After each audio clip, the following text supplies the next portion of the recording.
font des programmes dans le but de motiver les chrétiens à moissonner les âmes. Et ma soif, ce n'est pas de faire comme tout le monde. C'est facile de faire des programmes pour que les gens soient délivrés. Nous sommes ensemble. C'est facile de faire des programmes pour que les gens soient bénis. C'est facile de faire des programmes pour que les gens soient prospères. Mais peu aujourd'hui, nous faisons des programmes pour dire aux fidèles, moissonner les âmes. Amen. Soyez engagés à moissonner les âmes. Mais je vais vous dire une chose. La faiblesse de l'église de cet âge, on ensemble, est rattachée au type de message que nous avons choisi prêcher. Et je peux vous le prouver. Les premiers chrétiens, on les tabassait. Nous sommes d'accord. Amen. On les jetait dans le feu. Je ne parle pas des chrétiens de la Bible néo-testamentaire. Je parle des chrétiens, on ensemble, de nos périodes, mais peut-être quelques années encore en arrière. On les tabassait. Moi, je suis issu, mon père a plus de 40 ans de pastorat. Amen. Pas d'église protestante, d'église de réveil. Nous sommes ensemble. Donc, je sais de quoi je te parle. Pas d'église protestante, mais église de réveil qu'on ne voulait pas. Mon père a plus de 40 ans. Je suis né dans ça. Mais laisse-moi te dire une chose. On tapait les premiers chrétiens. On les fouettait. On les persécutait. On les rouait de coups. En fait, ce que la Bible dit, les premiers chrétiens, on a ensemble les chrétiens des années 1980, 1990, c'est à partir de l'an 2000 que les choses ont commencé à changer. Donc il y a 20 ans, on n'a plus eu une réelle persécution contre l'église. Aujourd'hui, les églises de réveil s'installent partout. À l'époque, ce n'était pas possible. Alléluia. Ce n'était pas possible. La persécution était réelle.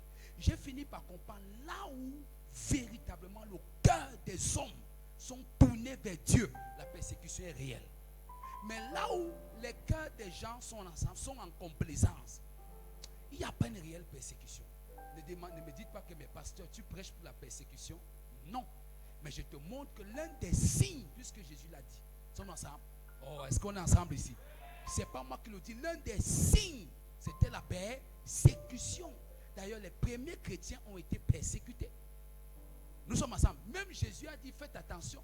Lorsque les gens diront assez du bien de vous, nous sommes ensemble. Non, comment j'invente la parole? Oh, comment vous me regardez? Il le dit à partir de la fin. Quand vous lisez Matthieu chapitre 21 en montant, Jésus est déjà en train de partir. Donc il parle des événements. Après avoir donné les malédictions aux pharisiens dans Genèse chapitre 22, Matthieu chapitre 22, autant pour moi. Par la suite, il va leur dire, faites attention quand les gens diront du bien de vous. Pourquoi? Parce qu'en réalité, aucun homme ne peut porter Dieu ensemble et être aimé par le monde. Ce n'est pas possible. Ce n'est pas possible. Ce qui peut faire le monde se taire, c'est le niveau d'influence que ton Dieu aurait imposé sur un territoire. C'est là où les gens commencent à se rendre minoritaires et sont obligés de se soumettre. Mais au départ, ça ne peut pas être le cas. Nous sommes d'accord. Ça ne peut pas être le cas. Donc, si tu es là, ta vie n'a même pas encore fait un pas avec Dieu. Tu t'entends avec tout le monde. Et si tout le monde dont tu t'entends, tu n'as même pas sauvé quelqu'un, il y a un problème. Là, vous êtes calme. Il y a un sérieux problème. En fait, le vrai problème de l'église, c'est que l'église a besoin, comme j'ai commencé hier, du feu. Amen. Le vrai problème, c'est le feu. Et hier, j'ai prêché sur le feu. J'ai introduit en vous parlant que cette génération a besoin du feu. C'est l'église. Je vous dis, là où il y a le feu, aucun démon ne peut rester. Là où il y a le feu, aucune maladie ne peut rester. Là où il y a le feu, on a ça, aucun sorcier ne peut rester. Mais je vous pose la question, nos églises chassent les sorciers tous les jours. Tous les jours, on a ça. Mais tu te demandes, mais quel est même le problème? C'est justement parce que, on a ça, le diable est très content. Il est content qu'on se concentre sur ses activités, on a ça, et nous négligeons les activités de Dieu. Et plus nous allons négliger les activités du ciel, on ensemble, plus nous pensons parler. C'est un peu comme on appelle ça la distorsion. Amen, ensemble, dans le domaine politique. On dit par exemple qu'on prend un domaine, on ensemble, on vient, vous êtes concentré pour que les choses essayent de bouger. Vous vous dites que non, il faut que les choses marchent dans le pays, il faut que tout soit clair. On ensemble, on prend un caillou, on jette ici. Vous tous vous tournez vers le caillou et vous oubliez les Et ça, c'est ce que le diable fait. Mais je vous pose la question. Si on a une seule personne qui a le feu et qui tous les jours, on a ça, essaye de vouloir chasser les problèmes des gens, l'église va arriver. Répondez-moi, l'église va arriver. Non, si répondez-moi, l'église va arriver. Oh, pourquoi vous êtes méchant avec vous-même comme ça? Dites-vous la vérité. L'église va arriver, mais c'est ce que vous aimez. Une seule personne a le feu, c'est le pasteur. Dans les églises de réveil, il est à l'église, on est ensemble tous les jours, il chasse les dés. Personne de vous ne sait que vous pouvez gagner les âmes. Personne de vous ne sait que Dieu peut vous utiliser à gagner les âmes. Les gens viennent s'asseoir tous les jours à l'église et on chasse les mêmes démons sur eux. Ils retombent. Il n'y a aucune productivité dans le règne de Dieu. Vous pensez que quand Dieu est au ciel, il regarde, il se game, comme les Anglais disent. Ça, c'est un jeu. C'est pour ça que lisez ce passage dans Luc chapitre 14. La Bible dit que Jésus arrive. Il dit, mais tiens, comment se fait-il que la salle est vide? On dit un amen à ça. Il dit, tout le monde, sortez, allez obliger. Oh, c'est ça le mot anakazo. Allez contraindre, allez obliger par la force. Et le mot grec dit par menace. Tous ceux qui sont dehors, obligez-les à entrer dans la maison. Alléluia. Vous voulez que je vous dise quelque chose? L'onction qu'on passe le temps à parler dans les églises, amen, est le résultat, on ensemble, sur l'évangélisation.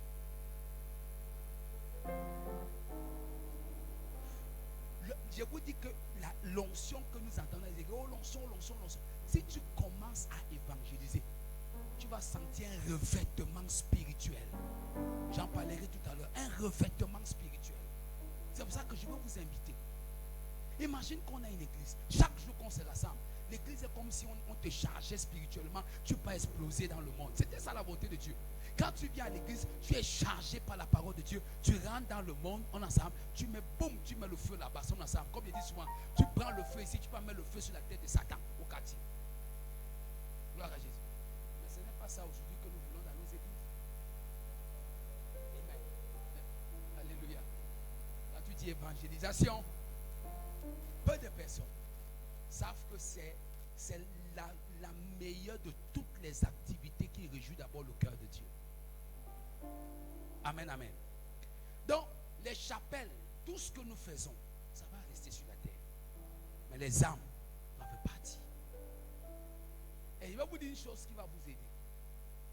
Une église qui n'évangélise pas est un danger ambulant. Je vais arriver. Sommes-moi ça un peu. Dis à ton voisin anakazo. Dis-lui le pouvoir de contraindre. On parle ça bien. Dis-lui par force, même par menace, les âmes doivent être sauvées. Alléluia. Sommes-nous ensemble. Gloire à Jésus. Oh, que le Seigneur soit béni. Il dit, et le maître dit, va dans les chemins. Va dans les chemins et le long des haies. Ce que tu trouves, contrains-les d'entrer afin que ma maison soit remplie.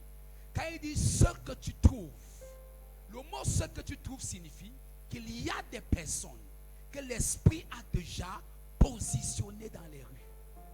Il y a des gens autour de toi. Pourquoi ta voisine est ta voisine? Pourquoi ce n'est pas Henriette qui est ta voisine, mais c'est Marie qui est ta voisine? Marie n'est pas ta voisine par hasard. Marie est la voisine d'un enfant de Dieu que tu es, parce que Dieu sait que Marie est déjà positionnée dans les rues, dans le voisinage, pour que par la force tu l'amènes là où tu sais Dieu. On est ensemble. Tu l'amènes dans la maison, tu l'amènes dans le royaume. Est-ce qu'on est ensemble ici? Ça veut dire qu'il n'y a personne que lorsque tu le rencontres en route et il accepte que tu lui parles de Jésus. Sache que si tu dis à quelqu'un, je veux te parler de Jésus, s'il accepte, sache qu'il avait déjà été préparé par Dieu pour qu'il soit comment? Sauvé. Alléluia. Oh, je sais que ce genre de message est rare aujourd'hui. Oui, parce que nous tous, le diable a réussi à nous avoir. Il nous a concentrés sur nos problèmes. Il nous a concentrés sur nos manquements. Il nous a concentrés. Est-ce que je prêche ici là? Il nous a concentrés sur ce que nous manquons. Il nous a concentrés sur ce que nous n'avons pas. Voilà ce que le diable fait. Il te concentre sur tes besoins et il t'éloigne de l'essentiel de ta destinée. Et c'est là où l'église est remplie. Vous allez voir tout ce que nous pouvons faire aujourd'hui. C'est pour résoudre les besoins élémentaire des hommes. Pourtant, nous négligeons le besoin éternel de l'homme. Le besoin éternel de l'homme, ce n'est pas que la vie éternelle, ni même les âmes, mais c'est d'amener ces personnes à découvrir le but et le plan de Dieu dans le business qu'il aura, dans le travail qu'il aura, dans les affaires. Quel est le but de Dieu? Quand Dieu t'envoie, te fait ministre, il ne te fait pas ministre pour toi. Si tu ne savais pas ça, quand Dieu t'ouvre les portes, tu as l'ENAM. Il ne te met pas l'ENAM pour rien. Dieu ne te fait pas professeur pour rien. Laissez-moi vous dire la vérité. C'est très faux. Vous venez à l'église, je rends Dieu, grâce à Dieu qui a fait de moi un professeur. Je rends grâce à Dieu qui a fait de moi un administrateur civil. Je rends grâce à Dieu qui a fait de moi, qui m'a ouvert les portes d'un footballeur, etc. Et puis l'église est contente. Et l'église s'arrête là. C'est un échec. Amen. Si Dieu te met au milieu des professeurs, c'est parce qu'il sait que tu dois faire un akazo pour les professeurs qui m'attendent ici là. Si tu es au milieu des hommes d'affaires, c'est parce qu'il sait que par toi, les hommes d'affaires doivent être sauvés. Partout. Ça veut dire que quoi? Tu es une antenne du royaume positionnée dans un certain domaine afin d'amener la multitude dans la maison. Est-ce que je prêche dans cette salle? Oh, si tu étais ici, tu allais dire un amen à ça. C'est pour ça que l'église est passée à côté. Il n'y a pas les promotions, il n'y a pas des élévations. Pourquoi? Parce qu'on a cru que c'est un acquis pour nous de devenir professeur, de devenir, je ne sais pas, ministre, de devenir ceci. Bien aimé, laissez-moi vous dire non. Si Dieu pouvait aujourd'hui se réjouir du président de la Tanzanie d'être un enfant de Dieu, oh moi j'aime ça. Regardez-moi un enfant de Dieu. Dieu ne lui a pas fait président pour qu'il se taise comme d'autres qui se cachent. C'est le seul pays qui a refusé de faire le confinement. C'est le seul pays qui a refusé d'empêcher les gens d'aller à l'église. C'est le seul pays. Il a dit jamais. La solution vient de l'église. Et aujourd'hui, on a la preuve. Tu as suivi quel nombre de morts en Tanzanie? Presque pas. Pourquoi? Parce qu'il y a un homme que tu as positionné. Il s'est dit, je suis là pour le salut des âmes, pour les intérêts du royaume. Est-ce que je prêche ici? Non, je ne t'ai pas parlé de quelqu'un au quartier. Je te parle d'un président. À suivre les informations. Je suivais dernièrement c'est Papa Oyedepo qui parlait en disant que pourquoi que voilà le président de la Tanzanie qui a refusé de faire ce qu'on dit. Pourquoi il n'y a pas les morts? Pourquoi c'est comme ça? Pourquoi est-ce que l'église doit être attaquée? Sommes ensemble. Regardez quelqu'un. Il a dit que l'église a la solution pour les âmes. Regardez, vous voyez comment Dieu positionne quelqu'un et il fait son boulot. Ça veut dire que Dieu l'a mis là-bas. Il a compris pourquoi Dieu a fait de lui frère qu'il était un président. C'est pour ça que tant que les chrétiens ne vont pas comprendre ça, aujourd'hui je crois au Malawi, c'est un pasteur de l'église des assemblées de Dieu qui est devenu président. Et il dit qu'il sait pourquoi Dieu le met là-bas. Vous croyez que quand Dieu vous met dans des postes, c'est pour vous. C'est pour ça qu'on n'a rien compris de l'évangile. Il te met pour que par toi les âmes soient sauvées. Pour que son royaume atteigne ces zones. Pour que son royaume atteigne ces territoires-là. Est-ce que je parle à quelqu'un? Je te pose la question, combien de photographes sont nés de nouveau de toi, si tu es photographe? Combien de photographes sont nés de nouveau? Tu as un problème. Si aucun photographe n'est né de nouveau, tu as un sérieux problème avec Dieu. Pourquoi? Parce que seulement pourquoi? Quand Dieu sait que par toi, des multitudes dans ton domaine seront sauvées, il va augmenter tes possibilités. Il augmente tes possibilités afin de multiplier ensemble la moisson. Il sait que davantage il augmente tes possibilités de grandir dans le domaine. Aussi la moisson sera abondante dans son royaume. Sommes ensemble. Dieu m'est témoin. Je vous ai dit ici hier, on est ensemble. Au cours élémentaire, j'ai prêché mon maître, monsieur Etoundi Thierry. Il est en Ngoumou, en retraite, c'est son village Ngoumou. Nous sommes ensemble. Prêché, né de nouveau, il est devenu serviteur de Dieu dans l'église où j'étais à la vraie église, tout petit. Donc je ne te parle pas en l'air. Mes camarades sont remplis de partout, nés de nouveau, évangélisés dans les clubs bibliques. Nous sommes ensemble. J'étais champion. Il n'y a aucun endroit où je suis parti sur la terre. Je n'ai pas fait les clubs bibliques. Je suis arrivé à Garoua, j'ai fait les clubs bibliques, j'ai gagné les âmes. Sommes-nous ensemble. Qu'est-ce que vous parlez de Dieu? Tu es élève. Je vous ai dit, il y a des élèves, ici des élèves. Qui de tes camarades ont entendu parler de Jésus? Qui as entendu parler de Jésus, tu élèves. Oh non, moi je ne connais pas, tu élèves. Moi, je t'ai dit au cours élémentaire 1, à l'époque. Donc, imagine l'époque là. Comment je peux faire pour convertir mon maître? Aujourd'hui, l'intelligence est même très élevée. Un maître pour le convertir au Seigneur. Amen. Et avant le coup moyen 2, c'était le directeur. Monsieur Kamdem Joseph, directeur. Converti. Seulement ça, converti. Il faut qu'on réveille l'église. Oh non, j'ai trop de blocages. J'ai trop de ceci. L'église aime les blocages. L'église d'avant ne connaissait pas les blocages. Mais tu te demandes comment les chrétiens faisaient pour évoluer. Aujourd'hui, depuis qu'on vous prêche les blocages, c'est même les blocages qu'on vous prêche qui vous bloquent. Il n'y a pas les amen ce soir. Même les frères qui disent amen, tout est bloqué dans votre gorge. Il dit, obligez-les. Il dit, car je vous dis, aucun de ces hommes qui avaient été invités ne goûtera de mon souper. Amen. Ça veut dire quoi? Il y avait des gens qu'on avait invités, ils ne sont pas venus.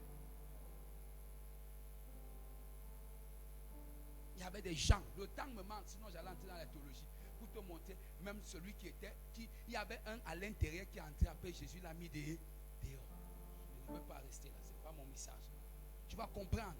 Donc il y a des gens qui étaient invités. Vous savez, les gens qui étaient invités, c'est des gens dont le ciel avait déjà prédisposé. Beaucoup de gens sont, en fait, les gens qui sont invités là, je vais vous dire, on a ça, c'est la typologie de beaucoup de personnes qui sont déjà assis dans nos églises et qui occupent la place vaineuse.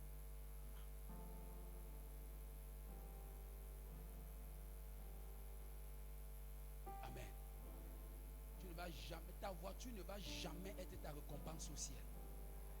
Tes maisons ne seront. Je te dis, quand il y aura enlèvement, je veux même me rassurer si tu vas te rappeler d'où se trouve ta voiture. Quand il y aura enlèvement, tu vas me rappeler où se trouve ta maison. L'autre jour, j'étais en train de prier. Dieu m'a dit quelque chose. Il m'a dit quelque chose. La phrase, ça m'a beaucoup marqué. Il dit, est-ce que les gens se souviendront de ce que serait leur maison après qu'ils seraient enlevés? Tu as pensé à ça? Mais vois comment tu bagarres. Et tu es là à l'église, je crois à l'enlèvement. Je crois que je vais être enlevé, sommes ensemble. Mais tu bagarres pour construire seulement la maison. Tu bagarres seulement pour implanter ta vie terrestre. Oubliant qu'en réalité, l'apôtre Pierre a dit voyageurs et étrangers. D'autres versions disent pèlerins et voyageurs.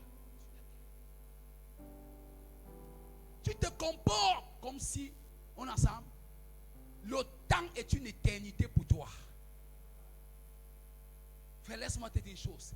Si dans ta pensée, tu n'es que concerné par le temps, tu es le plus malheureux de la terre. Est-ce que l'apôtre Paul a dit? Si on me disait que tout ce que je faisais là, et que le Christ, ensemble, ne serait pas vrai, je serais le plus malheureux de la terre. Je voudrais que tu comprennes ces choses. Tu bagarres comment tu dois te faire une maison. Tu bagarres comment tu dois avoir un statut meilleur. Tu bagarres comment tes enfants doivent aller à l'école. Tu bagarres comment tout ce qui est humain doit être fait. Mais tu ne t'es jamais posé la question. Qu'est-ce qui fait le battement du cœur de Dieu? Qu'est-ce qui attire même l'attention de Dieu? Ça ne t'a jamais dérangé. Vous voulez que vous dise une chose? Ne vous gênez pas. Amen. Nous sommes en train d'aller dans les temps de la fin. Ne te dérange pas. Amen, amen. Ne te dérange pas.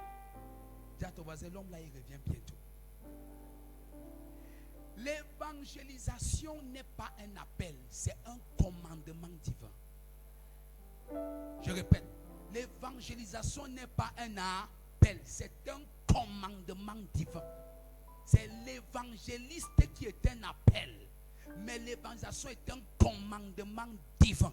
Ça veut dire quoi? Ça veut dire qu'il a dit allez, faites de toutes les nations. En disant allez, il ne s'est pas adressé aux 5 ministères ni à l'évangéliste. Il s'est adressé à tous les disciples. Ce n'est pas un appel, c'est un commandement, c'est un ordre. C'est un ordre, c'est un ordre. Il dit allez, impératif.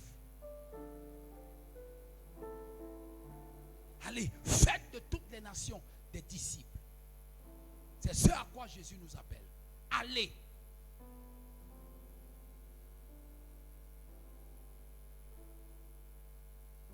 Alléluia. Ça veut dire que tous les croyants sont concernés à évangéliser. Maintenant, je vais donner. Quelle est la nécessité de gagner les âmes? Première chose, le salut des âmes est la priorité de Dieu. Première, quelle est la nécessité de gagner les âmes? Pourquoi c'est nécessaire? Premièrement, parce que le salut des âmes, est la priorité de Dieu. Que personne ne te demande. Le salut des âmes passe avant tout. Le salut des âmes est la priorité. Je vous dis, c'est pour ça que la Bible dit, il y a de la joie au ciel pour un seul pécheur. On n'a pas dit qu'il y a de la joie au ciel pour une chapelle de 100 000 places qui est construite. On n'a pas dit aussi qu'il y a de la joie au ciel lorsque les chrétiens ont des voitures. Parce que la seule chose qui va retrouver Dieu, c'est l'âme et non pas les voitures. Parce que l'âme d'une personne est éternelle, mais la voiture est éphémère. L'âme ne meurt pas. C'est pour ça que Dieu cherche l'âme d'une personne. Or, tout ce qui est rattaché au corps est destiné à la mort. La voiture, c'est pour faire plaisir au corps. Tout ça, c'est physique. La maison, c'est physique. Tout ça, c'est physique. Ça s'écoule. Le séisme écoule des millions que tu as mis pour un beau bâtisse. Mais quel que soit l'accident, même si quelqu'un mourait dans un accident, était englouti, son ensemble, c'est sa carapace qui reste. Son âme, c'est ça qui va aller vers le Seigneur. Le salut des âmes, c'est la priorité de Dieu. Priorité de Dieu. Hier après le message, j'ai évangélisé. Je crois qu'on était hier, on était en train de chercher ce qu'on devait manger parce que après l'église, hier soir, et j'étais en train de prêcher le gars qui a la boutique.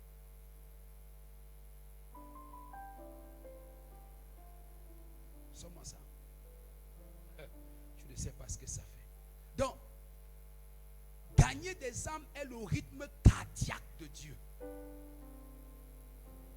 C'est tout dans le premier point. Que le salut des âmes est la priorité de Dieu. Donc, gagner les âmes est le rythme cardiaque de Dieu. Ézéchiel 3:11. Gagner des âmes est le rythme cardiaque de Dieu. Ça veut dire que quand je gagne les âmes, on ensemble, qu'est-ce qui se passe? Il y a un battement. Ça veut dire que chaque fois que, ça veut dire que quand je gagne les âmes, on ensemble, je suis en train de faire fonctionner le rythme cardiaque du cœur de Dieu. Ézéchiel 3:11.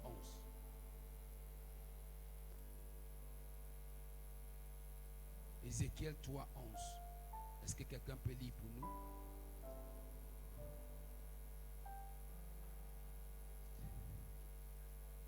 Oui. Suis. Va vers les captifs. Vers les enfants de ton peuple. Tu leur parleras. Qu'ils t'écoutent ou qu'ils ne t'écoutent pas. Oui. Tu leur diras. Ainsi parle le Seigneur l'Éternel. Oui. Oui. Oui. Oui. C'est bon. Tu as compris maintenant. Ça veut dire que, en fait, donc, si je m'en vais vers ces captifs, béni soit, on ensemble, il a entendu un bruit derrière qui reflétait l'atmosphère qui est autour du trône de Dieu par rapport à ce qui lui est recommandé. Ça veut dire que quand tu vas, tu ne sais pas la gloire que ça fait. Tu ne sais pas ça dit que au rythme que on ensemble s'élève la louange autour de mon trône quand les âmes sont gagnées. Tu pouvais savoir ça. Donc si tu veux que Dieu s'intéresse on ensemble à ce qui t'intéresse, tu dois d'abord t'intéresser à ce qui l'intéresse. Si je cherche à ce que Dieu s'intéresse de ce qui m'intéresse, je dois m'intéresser de ce qui intéresse Dieu. Qu'est-ce qui l'intéresse le plus? C'est d'abord les âmes. C'est vrai qu'il y a d'autres choses, mais d'abord les âmes en premier. Deuxièmement, le salut des âmes est le déclencheur de la joie au ciel. Le salut des âmes est le déclencheur de la joie au ciel. Je répète, le salut des âmes est le déclencheur de la joie au ciel. C'est vrai, remercier Dieu pour le miracle, pour des signes et des prodiges. Nous lui disons merci pour tout ça. Nous lui disons merci pour les aveugles qui voient. Nous lui disons merci pour les sourds qui entendent. Nous lui disons merci pour tout ce qu'il peut faire. On est ensemble. Oui. Mais laisse-moi te dire une chose. Ce qui ferait le plus sa joie, c'est lorsque nous le remercions également pour des multitudes qui sont venues à lui. Vous savez ce que je vais vous dire? Un jour, une histoire, lorsqu'on était à l'école biblique, quand on sortait, il fallait écrire un mémoire. Et je suis tombé sur des livres quand je faisais mes recherches pour écrire mon mémoire. C'était l'histoire du salut de Billy Graham. En fait, l'histoire de Billy Graham est bizarre. Tout le monde conclut que dans le 20e siècle, je crois au 21e siècle, 20e siècle et 21e siècle, c'est l'un des plus grands évangélistes. Amen, de tous les temps. Mais vous savez ce qui s'est passé? Vous ne savez pas. On avait investi les moyens pour une croisade. C'est-à-dire que vous savez que les Blancs savent soutenir la moisson des âmes. Enfin, les Blancs. Donc les Blancs ont sponsorisé une croisade. Et à des millions. Mais dans cette croisade, le prédicateur a prêché toutes les prédications de la terre. Quand il a lancé l'appel, une seule personne est venue à Jésus. C'était Billy Graham, c'était un petit garçon. Je crois qu'on disait entre 9 ans et 12 ans qu'il est venu. Ils sont ensemble, au milieu de la foule. L'église même a discipliné le pasteur, estimant qu'il a échoué naturellement. Comment on peut investir pour l'amour? Tu t'es amusé. Ah, mais tu t'es amusé. Qu'est-ce qui s'est passé? On a même dit, c'est-à-dire que vous voyez souvent ces grandes églises-là, on a mis le pasteur, on l'a discipliné carrément de côté. Donc on l'a sorti carrément de la mission. Donc on a enlevé du département de la mission et de l'évangélisation. À cause du fait qu'on a estimé qu'il échouait. Comment c'est un enfant? Mais l'une des croisades de Billy Graham, plus tard, lui-même ne savait même pas l'enfant qui avait donné sa vie à. C'est un petit garçon, des années passent plus tard. C'est l'enfant qui remarque le grand remarque difficilement l'enfant. C'est dans l'une de ces croisades qu'il battait le record parce qu'il a rassemblé des millions. Alors il a fait venir ce pasteur à la croisade. C'est ce jour que même l'église a demandé pardon à ce pasteur. Il a dit, je me rappelle, il a présenté le pasteur, il a dit, il y a une croisade. J'étais encore tout petit. Et Dieu a utilisé un homme. Et aujourd'hui, cet homme, en fait, par cet homme, je suis venu à Jésus. Mais cet homme pouvait peut-être se poser la question, comment une seule personne est venue à Jésus, mais une seule personne est venue à Jésus pour qu'il amène des millions. En fait, ce qu'il n'a pas fait ce jour, Dieu l'a investi en moi. Et je veux l'honorer. Même le pasteur lui-même était sûr. Vous imaginez ce que ça fait. Regardez comment le ciel. Donc, ça dit que tu moissonnes un petit enfant. C'est pour ça que même dans l'évangile, ne négligez pas les enfants qui viennent à Jésus. Demain, vous savez ce qui nous tue, c'est cette génération.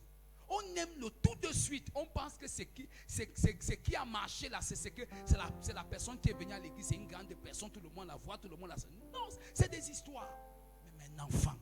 Parfois, vous voyez des enfants viennent à Jésus, vous les négligez. Parfois, quand on lance l'appel à l'église, un enfant s'élève, tu vois tous les guides le regardent comme si à dis donc. Amen, vrai ou faux?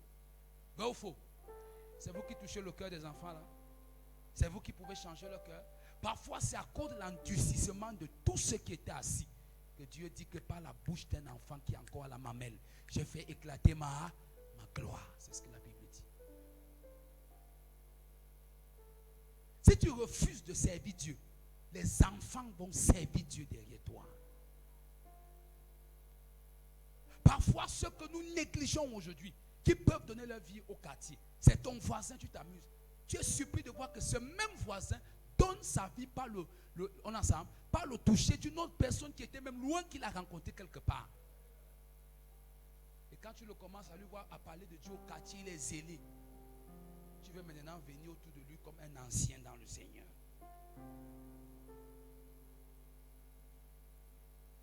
Sommes ensemble. Et ce qui se passe, c'est pour ça que la Bible a dit les prostituées vont vous dévancer. J'ai pris que ce ne soit pas ton cas au nom de Jésus. Donc, quand une âme est sauvée, la joie est déclenchée au ciel. Donc, gagner les âmes rend le ciel heureux. Quelle que soit l'âme d'un homme, Dieu la récoltera. Donc, tu ne peux pas s'aimer la joie au ciel et ne pas récolter la joie sur la terre. Qui m'entend très bien. Tu ne peux pas s'aimer la joie au ciel et ne pas récolter la joie sur la terre. Ça veut dire que tu ne peux pas amener le ciel à se réjouir et le ciel ne t'amène pas à te réjouir sur la terre. Ce n'est pas possible. Alléluia.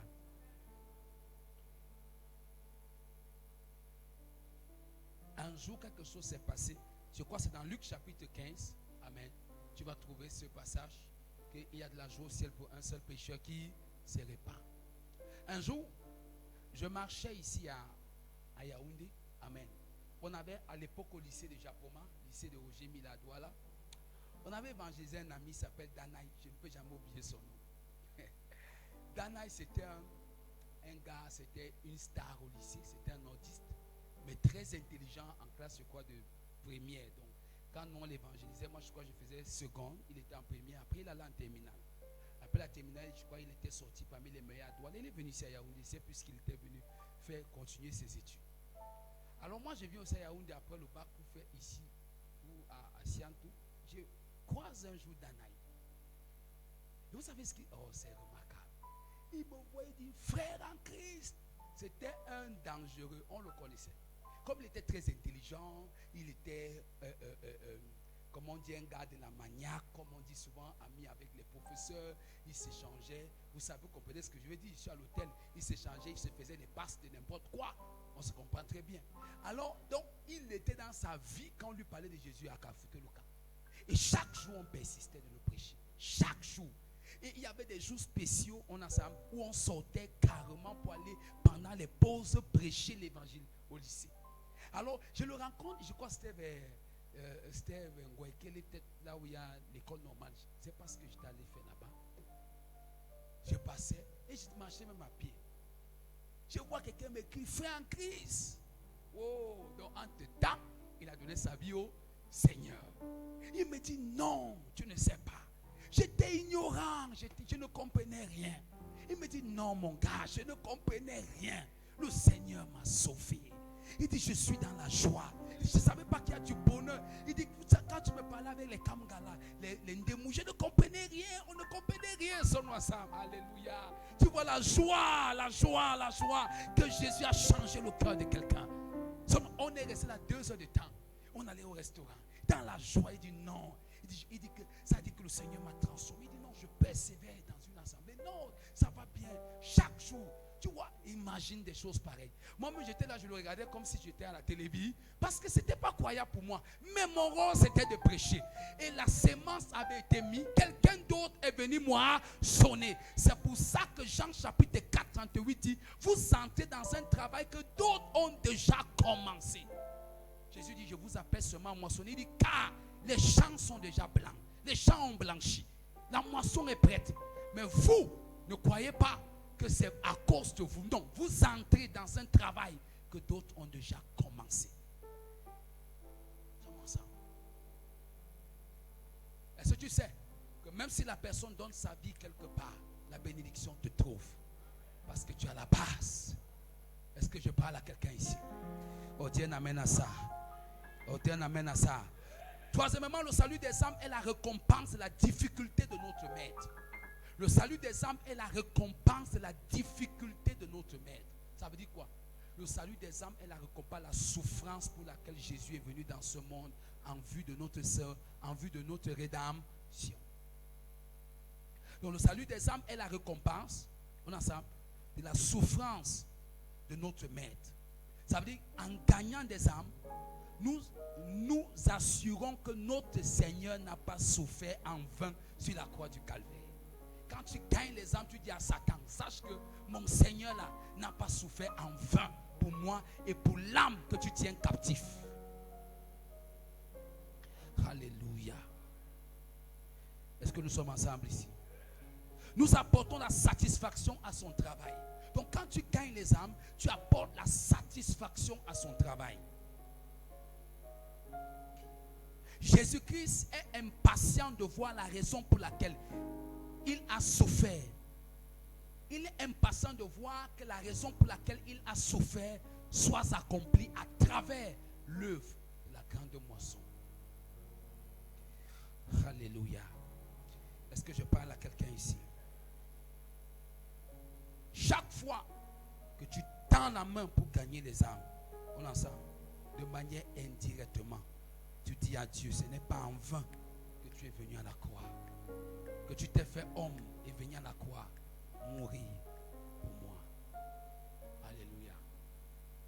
Je vous ai souvent donné ce témoignage. Je ne vais jamais oublier l'histoire de Frankie. Frankie était l'un des plus grands bandits à la Sokapal, en Kapa.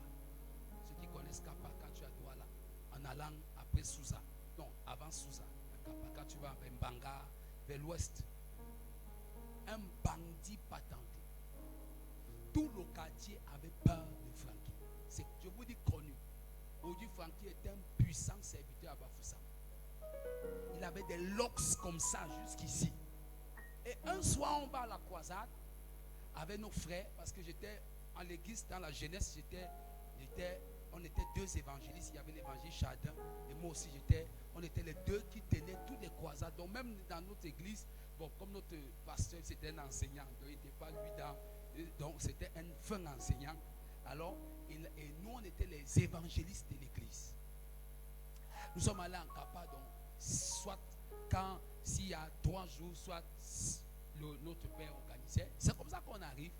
Et bon, comme lui travaille aux brasseries, c'était constamment moi qui était souvent disponible. Donc nous sommes arrivés. Le soir, on a été d'évangéliser. Francky vient avec son club des troubleurs. Ils font des cartes. Ils cassent carrément. Je suis en train de prêcher en haut. Ces gars sont en train de scier l'estrade en dessous. Avec le matériel. Quand il a fait tout le désordre comme ça, ok. On ne pouvait pas arrêter le message. Je suis descendu, je les ai laissés avec l'estrade. Prêcher.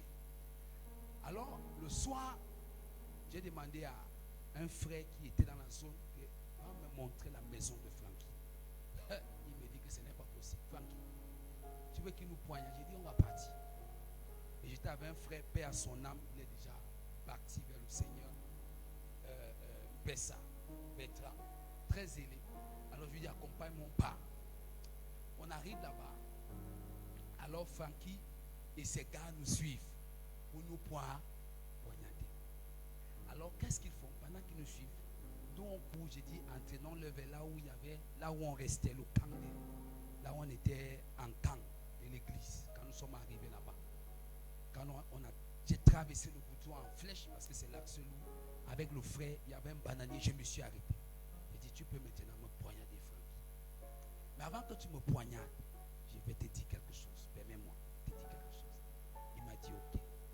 J'ai ouvert la Bible, Marc chapitre 10, verset 45, l'histoire de Bartimée. Je lui ai dit, Francky, je suis certain que ton père, quand il te regarde, il a de l'amertume dans son âme. Il s'est dit que j'ai accouché le plus mauvais fils de la terre. Mais ton père ne savait pas que derrière ton banditisme, tu es censé être un grand serviteur que Dieu a appelé. Tu es un garçon bien. Je sais que tu es bien, Francky. Seulement ça. Il dit que je sais que tu es bien. Et c'est parce que je sais que tu es bien que je suis venu chez toi. Combien de gens ont peur de toi? Mais moi, je n'ai pas peur de toi. Parce que je sais que tu es un gars bien. Tout le monde te fuit, mais moi, je ne te fuis pas. Parce que tu es un gars bien. Mais seulement toi-même, tu ne le sais pas. Et c'est la drogue qui te fait croire que tu es un gars mauvais. Jésus veut te sauver. Et j'ai entendu ton cri comme Bartimée. Parce que tu es aveugle. Et tu ne te vois pas toi-même. Mais Dieu t'avait déjà vu avant la fondation du monde. j'ai parlé, à la 7e, 8e minute, Frankie a commencé à pleurer. Ses gars se sont reculés. Le couteau dans ses mains, le ciel m'est témoin, c'est tombé. J'ai vu ce gars descendre sous le bananier à genoux. Personne ne lui avait dit descends, Frankie. Comment ça? Et nous l'avons conduit au Seigneur. Le lendemain à 8h maxi, je ne crois même pas, il était 7h poussière. On toque la porte là où on dormait, c'est Frankie. Amen. Vous savez ce qui se passe? Le ciel m'est témoin. Il avait coupé tous les locks. Personne ne lui avait dit de couper. La grosse chaîne qu'il avait avec les têtes des morts là, que vous connaissez, Frankie était venu déposer ça comme ça. Il dit, je veux donner ma vie à Jésus. Mais on dit, Frankie, hier tu as répété. Il dit que non, même maintenant encore, je veux. Je suis avec mes gars. Toute la zone connaît cette histoire. Le soir à la croisade, tous les gens sont sortis. Le père de Frankie était déjà à l'église. Qu'est-ce qui s'est passé? Jésus peut changer n'importe quel cœur. Est-ce que nous sommes ensemble? Bien aimé, il y a une puissance que tu n'as pas encore découvert. Chasser les gens qui tombent à l'église, c'est nonsense, c'est les petites choses. Ces petites choses, chasser un démon est petit. Mais convertir quelqu'un que Satan a enroulé dans le mal, il y a une onction derrière. Est-ce que je prêche ici? Il y a une onction. Il y a un courage derrière. Il y a des grâces qui vont tomber sur ta vie uniquement parce que tu as commencé à parler de Jésus aux gens. La Bible dit dans Marc chapitre 16 à partir du verset 20, il allait prêchant la parole partout. La Bible dit et les signes et les prodiges les accompagnaient. Pourquoi? Parce qu'il prêchait la parole et l'Esprit de Dieu par la puissance à travers les miracles les accompagnait. Est-ce que je prêche dans cette salle? Donne-moi un amen comme le tonnerre. Je sens cette huile descendre sur ta vie au nom de Jésus. Je peux te donner 1000 témoignages comme ça. Je connais la sœur Henriette, elle est au plein évangile. On est ensemble du côté de, comment vous appelez ça? Côté de Aqua, comment on appelle encore? À partir de Feu Rouge Bessengue. Tu pars vers Aqua. Il y a une grande chapelle du plein évangile où il y a Papa Mao. Cette fille était une prostituée en Dokoti. Et je rentrais un soir de l'école, je faisais la classe de première. J'étais au lycée de Japoma. Et quand l'école finissait, je venais par l'église. Donc l'église était à Niala et j'habitais à Cité Sikam. Donc imagine. Quand je vois les gens parler de Dieu ici, vous n'aimez pas Dieu. Vous n'aimez pas Dieu. Je marche à pied. Si on te dit Cité Sikam Japoma, demande à quelqu'un qui connaît Douala. Je ne sais pas, Mendon est proche. Mendon est extrêmement proche. Et je pouvais avoir le transport jusqu'à parfois peut-être comme un petit terminus poste central. Le reste là, c'est à pied. Et j'arrive d'abord, je finis l'église parce que l'église était Niala et proche de Japoma. Je finis l'église à Niala. Je vais marcher à pied jusqu'en ville parfois avec un papa qu'on appelait Papa Manga. On s'appelait souvent compagnon de mission. Donc compagnon pour la marche à pied. Quand ça finit comme ça, je mets la tenue dans le sac, on ensemble, on frappe à pied, on chante, on loue le Seigneur, on ensemble. Un soir, Papa Manga n'était pas seul, je n'avais pas d'argent. Parce que souvent, il avait un peu. Souvent, on peut prendre ensemble, on marche un peu et puis on prend quelques distances comme ça. Il n'avait pas. Alors, j'arrive à Ndokoti. Ce jour, j'avais laissé le tricot. Ça, c'est une expérience. Alors, j'ai mis la tenue dans le sac et j'avais le démembré sur moi. J'avais le sac au dos. Et je chante. Puisque je ne pouvais pas mettre la tenue sur moi, à quelle heure? On a plus de 21h30 souvent ici en route. On va dire que j'ai des lèvres. Alors je traverse. À l'époque, ceux qui savent de Koti, il y avait une route par derrière qui permettait de sortir directement à Tradex. Aujourd'hui, c'est fermé. Et il y avait des comptoirs, les prostituées à partir de 21h étaient là. Alors pendant que je parle, oh mon Dieu, tu es bon. C'est comme ça qu'ils chantaient. Comme ils savaient qu'il y avait les prostituées. Alors je chante comme étant démembré, son ensemble. Il ne fallait pas qu'on m'interpelle. Il y a une qui me dit que, dis donc, laisse d'abord, pasteur, viens d'abord par ici. Amène son ensemble. Il y a le bon évangile par ici. Tu ne connais pas l'histoire de la femme qui a mis le parfum sur les pieds de Jésus, son ensemble. Aïe, aïe, aïe, aïe. Elle me dit qu'elle va mettre le parfum sur mes pieds. Kabala Kataya. Je me suis arrêté. Il dit que je sais que c'est ici. Amen. Elle me dit, je dis que je sais que c'est ici. J'ai commencé à lui parler de Jésus.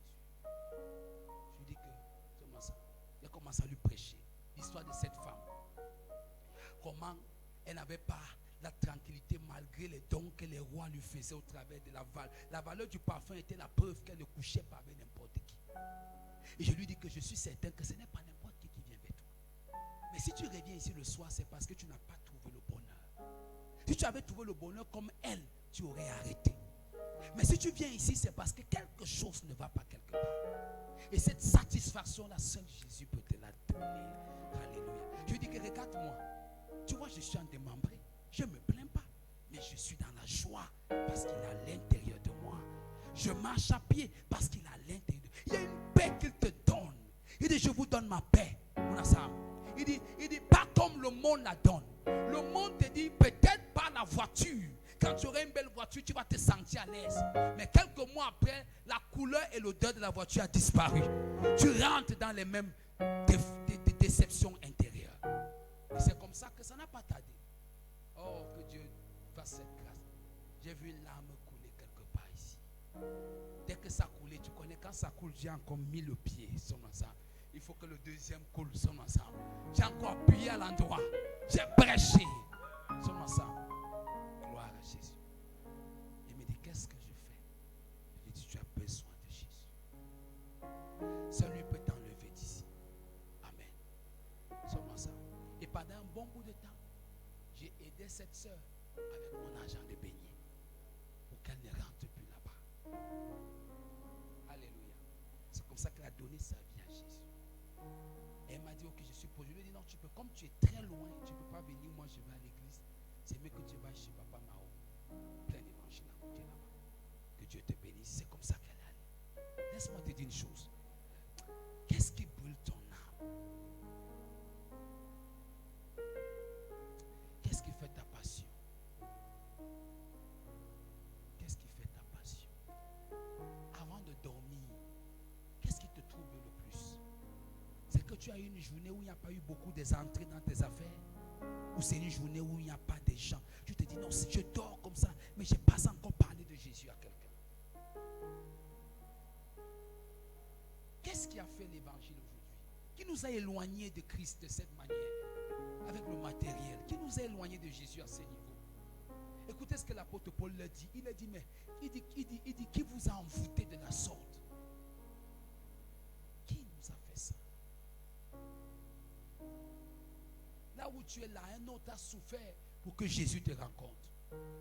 Un autre a payé le prix pour que tu entendes parler de Jésus. Un autre allait tous les jours à la radio prêcher pour que toi, tu sois sauvé.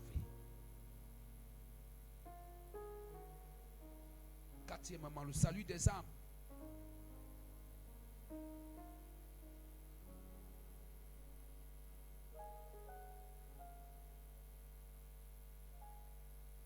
Et le salut de la multitude. Autrement dit, le salut des âmes et le salut de la multitude. Ça veut dire quoi? Le salut des âmes est le moyen de sauvetage de la multitude en ensemble de l'enfer. C'est pour ça que paix à son âme, la mémoire bénie de Renard Bonquier disait que c'est comme de peupler l'enfer et peupler le ciel. Sommes dans ça. Dépeupler l'enfer et peupler le ciel. Permettez que je finisse vite. Donc chaque fois que nous prêchons, nous nous engageons à sauver des âmes. Nous nous mettons dans une mission de sauvetage. C'est un peu comme vous voyez souvent des films, des enquêtes où il y a, spécialement j'aimais un film comme ça, où il y avait la police, on ensemble, qui, je ne sais plus le nom, mais ils étaient souvent là pour les gens qui se noient, etc. Nous sommes ensemble, qui me comprennent très bien dans ce que je vais expliquer. Donc ça veut dire que quand nous sommes engagés à sauver les âmes, c'est comme si nous sommes dans une mission de sauvetage d'une multitude qui est prête à se noyer dans la perdition.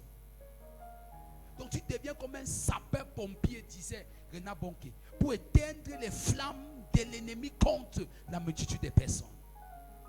C'est pour ça qu'un prédicateur, celui qui aime annoncer l'évangile, est un sapeur-pompier. il éteint le feu un peu de partout. Oh, les chrétiens d'aujourd'hui. Il faut qu'on se lève. Dis à ton voisin, il faut que tu te lèves. Alléluia. Cinquièmement, le salut des âmes fait honneur au Tout-Puissant. Ça donne tout l'honneur à Dieu. Le salut des âmes fait honneur au Tout-Puissant. Dieu est honoré lorsque la multitude est sauvée. Proverbe 14, 28 le dit. Que la multitude fait la gloire du roi. Nous sommes ensemble. La multitude fait quoi? La gloire du roi. Ça veut dire quand la multitude est sauvée, Dieu est honoré.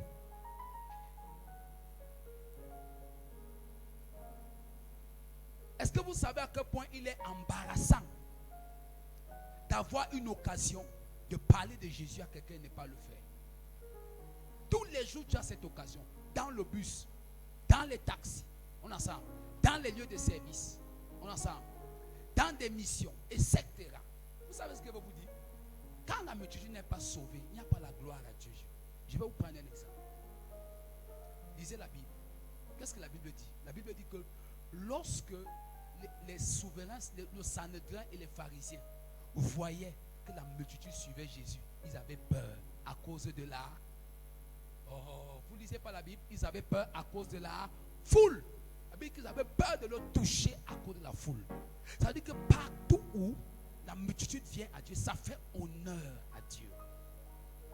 Les gens se moquent de nous parce qu'ils trouvent toujours dans nos églises 2, 3 personnes. Et ça, c'est important. Même le respect de l'église viendra selon son impact dans la grande moisson. Alléluia. Très important. Ça fait honneur au roi. Et je voudrais que ce soir tu te réveilles au nom de Jésus. Est-ce que tu sais à quel point Dieu est honoré quand la multitude... C'est pour ça que la Bible dit, et toute chair verra le salut de l'Éternel. Je prie pour toi. Que dès aujourd'hui, tu aies une haine de sauver les âmes. Une haine. Je crois que j'ai déjà prêché ici, peut-être la prochaine occasion, quand je vais faire toujours en occasion, je vais enseigner, amen, les méthodes, amen, son ensemble d'évangélisation. Mais j'ai ici enseigné le message. Comment le message peut être simplifié. Et nous avons fait des dépliants pour que tu n'aies pas de la peine à évangéliser. Je crois que les gens sont équipés. Donc, à bien aimer, il y a de la multitude. Et il y a une récompense étrange que je ne vais pas m'attarder dessus ce soir. Mais il y a une récompense étrange pour tous ceux qui évangélisent. Il y a dit une récompense extrême pour tous ceux qui évangélisent. Je vous ai dit un jour, j'ai lu, c'était en 2010, je crois. Cette histoire m'a beaucoup bouleversé. C'était l'histoire d'un pasteur coréen.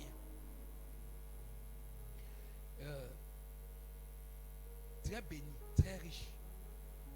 Et il avait des voitures de grand luxe. Et un jour, il est tombé gravement malade. Et malgré tous les moyens déployés, il est entré dans le coma.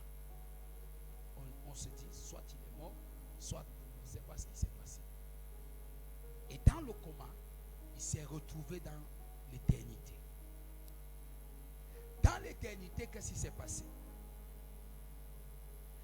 Il a vu le Seigneur lui tenir par la main. Et le Seigneur lui a dit, voilà, tu vois ça? Il dit, ça c'est... Dieu lui dit, voici la maison de John Wesley. Vous savez, John Wesley, c'était un homme qui, à 4h30, il était déjà debout. Il montait sur son cheval. Il traversait les grandes parties de la Grande-Bretagne pour aller prêcher l'évangile. Chaque jour que Dieu avait créé. C'est pour ça que John Wesley fait partie des hommes les plus influents du réveil. Ça dit extrêmement. Dieu l'avait sauvé du feu. Donc une maison a pris feu. Et à la dernière minute, miraculeusement, on ne sait comment Dieu l'a épargné de ne pas se brûler. Et plus tard, c'est devenu. Vous savez qui avait prêché John Wesley? Les tout petits croyants. Et il voit la maison de John Wesley. Il voit la maison de certains géants. Il dit ce qu'il a marqué. Renard Bonke n'était pas encore mort. Parce que Renard Bonke est mort, je crois, en fin de l'année passée. Ouais, c'est ensemble. Et Dieu lui montre depuis, imagine des affaires depuis 2010 là, Dieu lui montre la maison de Renard Bonke. Dieu lui dit ça. Après, Dieu lui montre pour lui. C'est ensemble. Il dit que mais le Seigneur, ce n'est pas possible. Moi, je refuse ça. C'est pas. Je lui dis que non. Sur la terre, il dit je t'ai béni. Je t'ai béni. Je t'ai donné autant de moyens, autant de finances, autant d'argent que possible. On a ça. Mais tout ce qui a valu ta gloire, c'est les belles voitures, les beaux voyages. On a ça. Il dit tes fils spirituels, on a ça. Te mettre dans des hôtels les plus luxueux de la terre. On a ça. Mais tu n'as plus jamais pensé à une croisade, à sauver des âmes. Ton assemblée assise, elle est riche, elle te suffit. C'est pourquoi ta récompense, on a ça, est à la mesure d'où tu as placé ton cœur. Et il dit, tu as déjà tout eu sur la terre. Rappelez-vous l'histoire du riche. Il dit, tu as tout eu sur la terre. Qu'est-ce que tu veux? Que personne ne vous mente. La Bible dit qu'il y a des récompenses. Dans la Bible, il y a 7 couronnes. Il y a ce qu'on appelle la couronne des récompenses. C'est ça qu'on appelle le grand trône blanc. Le jugement dernier est réservé pour les œuvres des non-croyants. Le grand trône blanc est le trône de la récompense pour tous les croyants. Et la Bible dit que chacun sera récompensé selon ses œuvres. Ses œuvres, ce n'est pas les maisons. Ce que tu auras fait pour Dieu. Ce que tu auras investi pour Dieu. Le temps que tu aurais consacré pour Dieu. C'est ça. Oui, bien aimé. Alléluia. Nous n'avons pas toute une éternité. Nous avons un peu de temps. Tu n'as pas toute une éternité. Pourquoi? Que les choses vont t'attendre. Mais tu as encore le temps. Et dans ce temps, mets-le à profit pour le Seigneur. Si tu avais moi, dis un amen à ça. Mets-le comment? À profit pour le Seigneur. C'est pour ça que Proverbe 11:30 va dire celui qui gagne une âme est très sage. Pourquoi il est sage? Parce que c'est une œuvre en or. C'est une couronne en or. La Bible dit que les uns, le feu va passer sur du foin, sur des pierres, sur de l'argent et sur de l'or. Quand le feu passe sur le foin, ça le rend en poussière. Quand il passe sur des pierres, on ensemble, ça la calcine. Quand le feu passe sur de l'argent, on ensemble, il perd sa valeur. Il noircit. Mais quand le feu passe sur de l'or, il est plus l'or. Certains, leur œuvre sera comme de l'or. Dieu va faire passer tes œuvres, on ensemble, à travers le feu. Ce feu, c'est quoi? Le jugement de nos œuvres. Tu peux être sauvé. Qu'est-ce que tu vas présenter à Dieu comme récompense? Qu'est-ce que tu vas présenter à Dieu? Oh non, j'étais en France, j'étais aux États-Unis. Les homosexuels sont partout plus que toi. Donne-moi ça. Ils ont tout plus que toi. Je prie pour toi. Que tu comprennes cela ce soir. Que tu vois à quel point Dieu est touché quand la multitude est sauvée. Alléluia. J'étais à Douala l'autre jour prêcher un mariage. J'ai vu une soeur que nous avons amenée au Seigneur. Et après toutes ces années, je la revois dans le Seigneur. Je suis dans la joie. Tu vois ça? Dans la joie, je l'ai revue. Ah, qu'elle me voit. On a ça. Oh, vraiment, tu sais que tu es mon père. Quand je te vois ici, comme j'ai la joie. Quand tu te tournes, tu vois des gens qui ont donné leur vie au Seigneur. Amen. Plein. Tu dis, waouh, le Seigneur est précieux. Waouh, et c'est spécial. Alléluia. De voir des gens. Aujourd'hui, elle est mariée. Elle travaille au port. J'ai dit, ah, Dieu est bon. Amen. C'est ça. Amen. C'est ma plus grande joie. Ce ne serait pas les voitures. On ne va pas m'enterrer avec les voitures.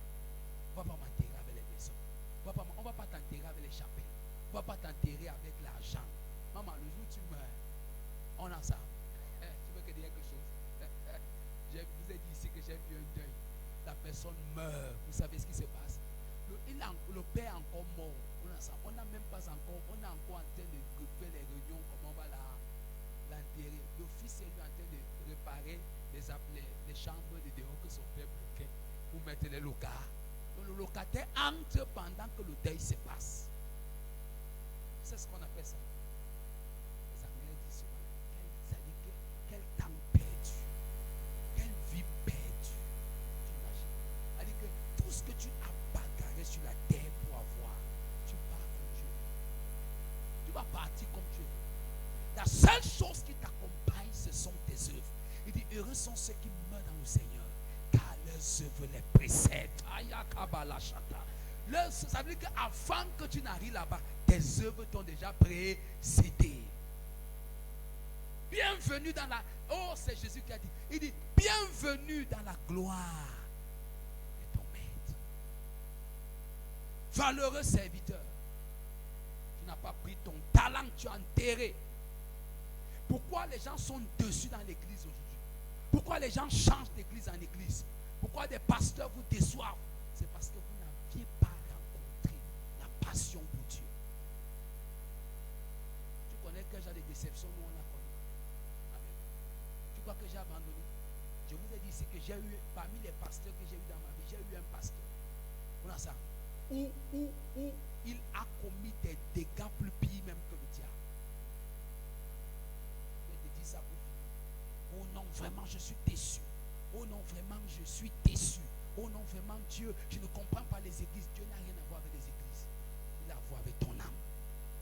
Qu'est-ce que tu aurais fait de ton âme? Moi, j'étais dans une église, jeune serviteur. Le pasteur avait abusé d'une fille de 15 ans. On a ça. Donc, depuis 15 ans, sa vie s'est détruite. Le pasteur, il allait avec la maman de la fille. Ils sont ensemble. Toute une famille détruite.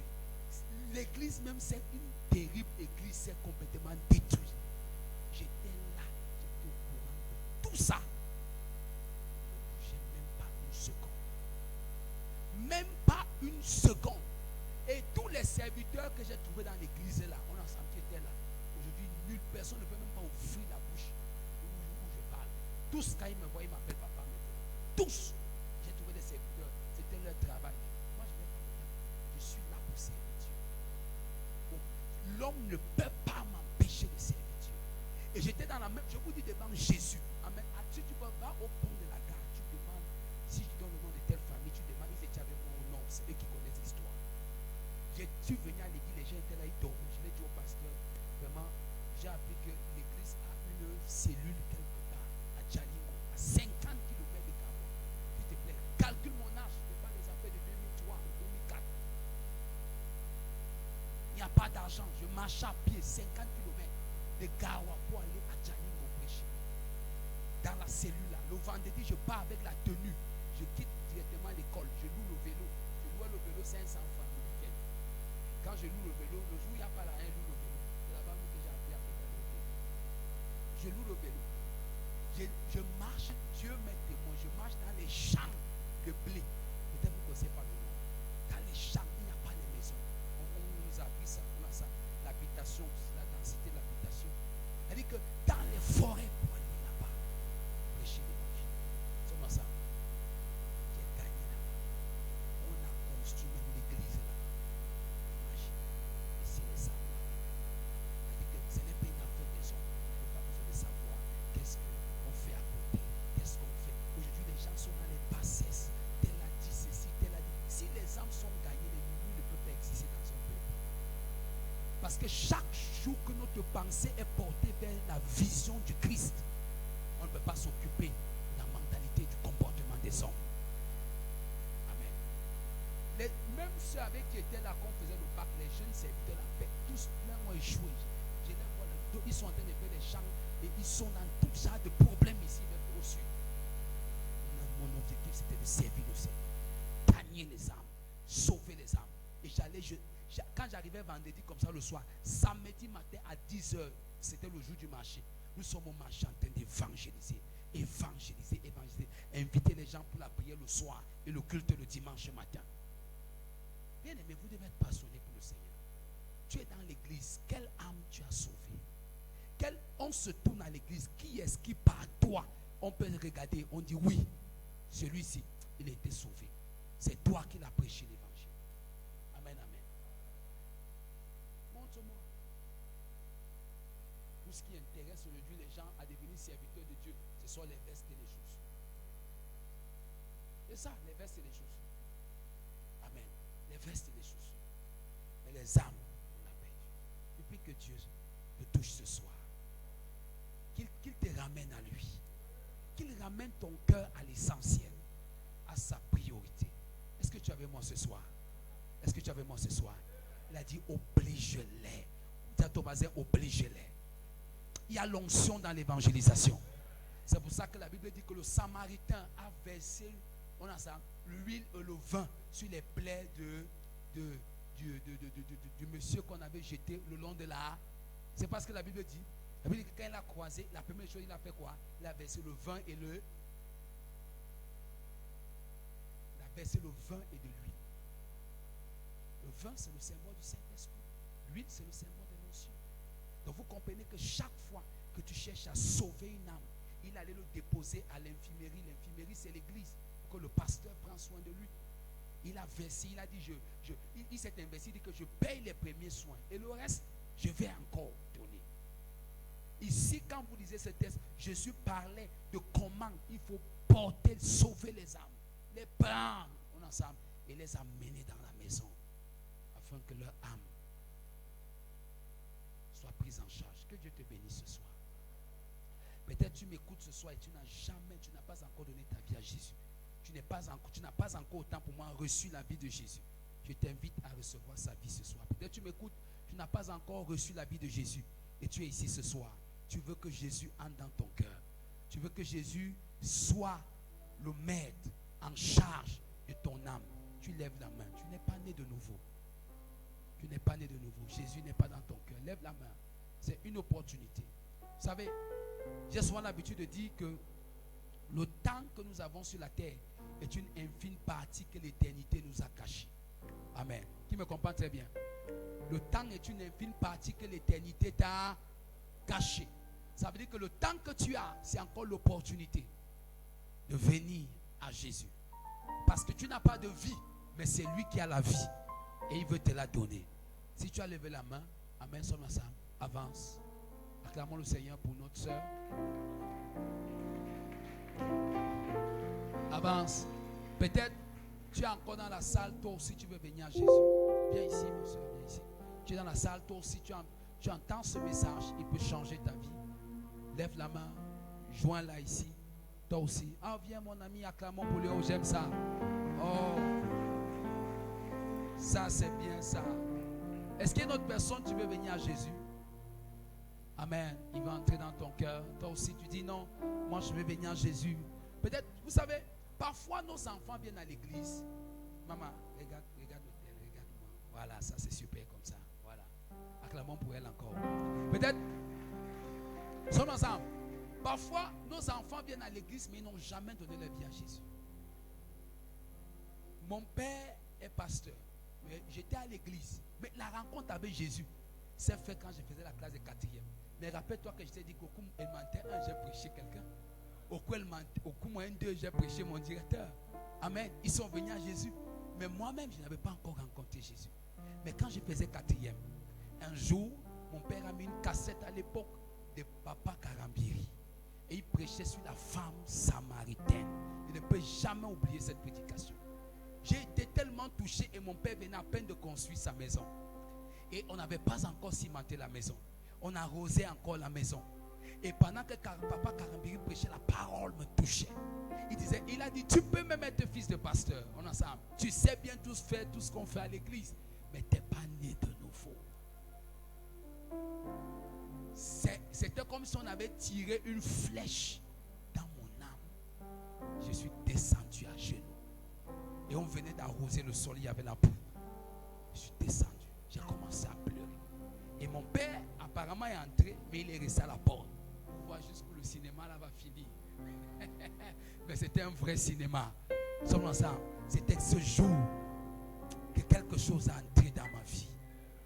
Ce n'était plus parce que j'entendais, mais c'est parce que l'expérience que personnellement j'ai eu à rencontrer le Seigneur. Alléluia. Tu peux même être un enfant d'une maman à l'église. Tu n'es pas né de nouveau. Tu n'es pas né de nouveau. Tu ne l'as pas rencontré. C'est pour ça que ta vie encore ces choses que ça. Tu es même à l'église, tu continues à avoir une vie qui n'est même pas différente des non-croyants. Tu dois le rencontrer. Il doit toucher les profondeurs de ton âme. Seul lui peut te changer. Est-ce que je parle ce soir? Seul lui peut te transformer. Seul lui peut renouveler ton intelligence.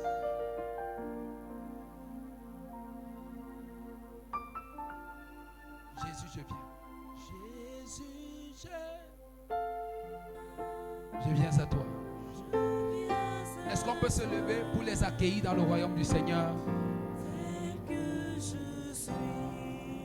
Je viens à toi. Je viens à toi. Jésus, je viens à toi. Tel que je suis. Tel que je suis. Prends-moi.